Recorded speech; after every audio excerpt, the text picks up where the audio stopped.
Hello everyone, welcome back to my channel Moumita's lifestyle. তো তোমরা সবাই কেমন আছো? আশা করি সবাই খুব ভালো আছো। হ্যাঁ, আমি খুব ভালো আছি। তো এই তো আমি খুব ভালো আছি। তো দুজনে মিলে বেরিয়ে গেছি আজকে একটা উদ্দেশ্যে বেরিয়েছি। সকালে আমাদের অফিস ছিল, অফিস থেকে বাড়িতে ঢুকে আবার কিন্তু দুজনে মিলে বেরিয়ে গেছি একটা কাজে। তো আজকে কোথায় যাচ্ছি, কি করছি অবশ্যই তোমাদের সাথে শেয়ার করব। আর লাস্ট অবধি কিন্তু আমার সাথে থাকতে হবে এই ব্লগটা এনজয় করার জন্য। তো সেই বাঙুরের রাস্তা দিয়ে কিন্তু পার হয়ে আমরা যাচ্ছি। তো ম্যাক্সিমাম টাইম আমরা যদি উল্টোডাঙা বা ভিআইপির দিকে যাই তাহলে বাঙুরের এই রাস্তাটা ধরেই যাই। তখন আমার খুব আগের কথা মনে পড়ে। তো বাঙুরেই কিন্তু 8 থেকে 10 বছর কাটিয়ে দিয়েছিলাম। তো এই ভিডিওটা যেদিন হয়তো বা পোস্ট হবে সেদিন সুব্রতর বার্থডে থাকবে এবং সেদিন আমরা আন্দামান থাকব। তো যেহেতু এটা 1 মাস আগের ভিডিও করা বা ব্লগ, তো সেই দিন 13 এপ্রিল সুব্রতর বার্থডে, সেদিনই কিন্তু আমি পোস্ট করব। তো তার জন্যই কিন্তু আজকে তোমাদের সাথে শেয়ার করব। অ্যাকচুয়ালি কল্যাণ জুয়েলার্স থেকে আমাকে অনেক দিন ধরেই ফোন করছিল যে ম্যাডাম আপনি কবে আসবেন, কারণ এর আগে কল্যাণ জুয়েলার্স থেকে অনেক কিছু কিনেছি এবং সেটা আমার জন্য নয়, সেটা সুব্রতর জন্যই কিনেছিলাম। আমার জন্য ছোট একটা আংটি কিনেছিলাম, তাও আমি নয়, সুব্রত আমার জন্য কিনেছিল। তো বাট কল্যাণ জুয়েলার্সে আমার একটা রেকারিংও চলে, যার জন্য কিনা আজকে কল্যাণ জুয়েলার্সে আসা। এবং এই ঘটনাটা মানে এই ব্লগটা কিন্তু আমি তৈরি করেছি বা কল্যাণ জুয়েলার্সে গিয়েছিলাম 15 মার্চে। কারণ 15 মার্চ হচ্ছে ওনাদের ইনোগ্রেশন ছিল। ইনোগ্রেশনের জন্য কিন্তু আমাকে বারবার ইনভাইট করছিল এবং তাছাড়াও আমার রেকারিং যেটা ছিল সেটার কিন্তু যে ক্রাইটেরিয়া ছিল সেটা ফুলফিল হয়ে গেছে, অনেকগুলো টাকা জমে গেছে, যার জন্য সেই রেকারিংটা দিয়েও কিছু কেনার ছিল। আর এপ্রিল মাসের 13 তারিখে যেহেতু সুব্রতর বার্থডে, আমার মনে হলো কিছু একটা গিফটও করা যেতে পারে, কারণ আমার রেকারিংয়ের টাকাটাও জমে গেছে।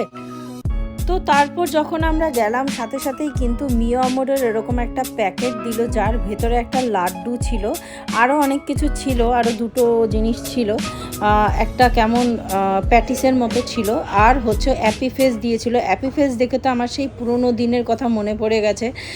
এখন যেহেতু সেই রকমভাবে কোল্ড ড্রিঙ্কস আমরা খাই না, আমি খাই না, সুব্রত তো আগেও খেত না, আমি আগে খেতাম, এখন খাই না। তো কোল্ড ড্রিঙ্কস যেহেতু খাই না, কিন্তু যখন আমি খেতাম তখন কিন্তু অ্যাপি ফেসটাকে খুব পছন্দ করতাম। তো অনেক দিন আগের পুরনো কথা কিন্তু মনে পড়ে গেছে অ্যাপি ফেস দেখে আমার। তো ভালোও লাগছিল, আর বোতলটা একদম কিউট ছিল, একদম ছোট। তো সবচেয়ে অ্যাপি ফেজের থেকে আমার অ্যাপি ফেজের বোতলটা বেশি ভালো লেগেছিল।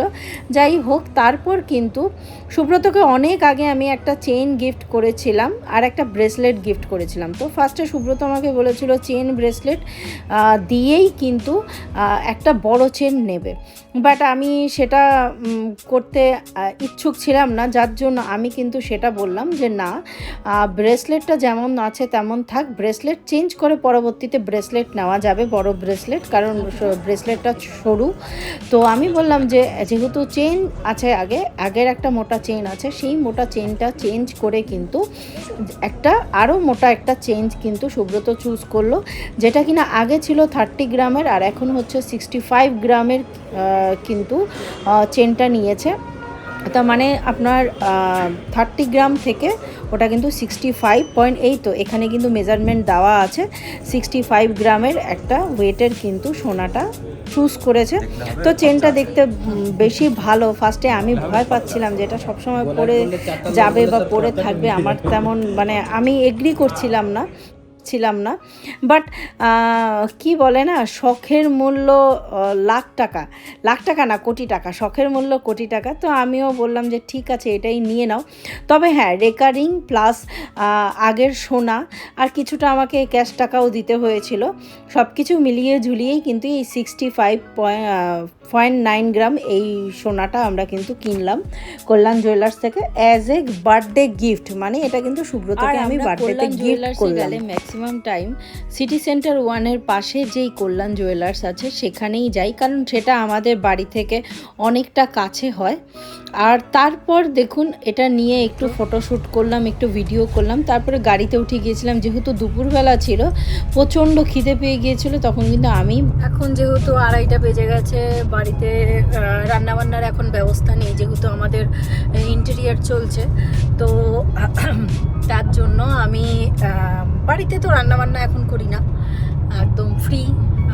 তো এখন আমরা মানে নর্মালি বাইরেই দুপুরে খাওয়া দাওয়া হয়। তো এখন নর্মালি যেরকম হয় না বিভিন্ন হোটেলে, যেরকম ভাত মাছ ডাল শাক সবজি থালি হিসেবে পাওয়া যায়, সেই রকমই ম্যাক্সিমাম টাইম আমরা দুপুরে খাই। তো আমরা সেখানেই যাচ্ছি।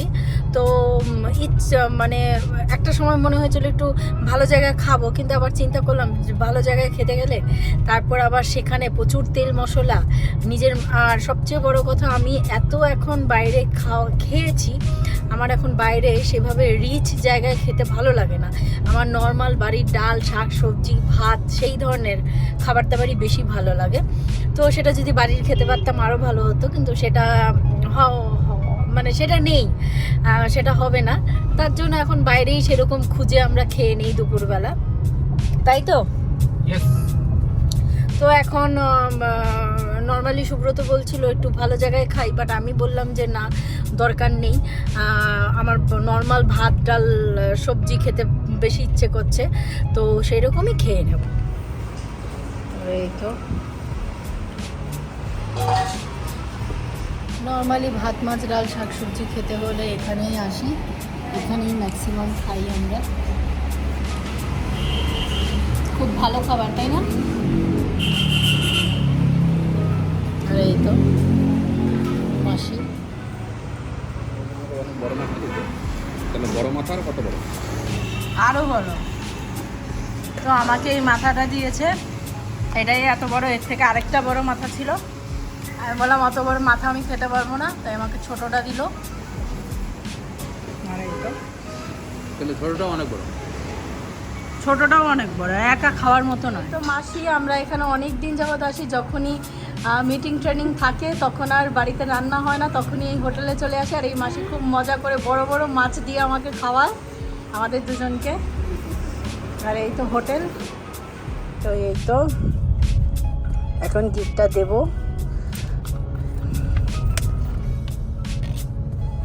Happy birthday. Thank you. রেখে দাও, নিচে গাড়ি চালাচ্ছি। এই তো পরে নিয়েছে, দেখি দেখি দেখি কেমন লাগছে। এটা উপরে রাখ, শার্টের শার্টের উপর রাখা যাবে না, শার্টের উপর রাখা যাবে না, শার্টের উপর রাখা যাবে না।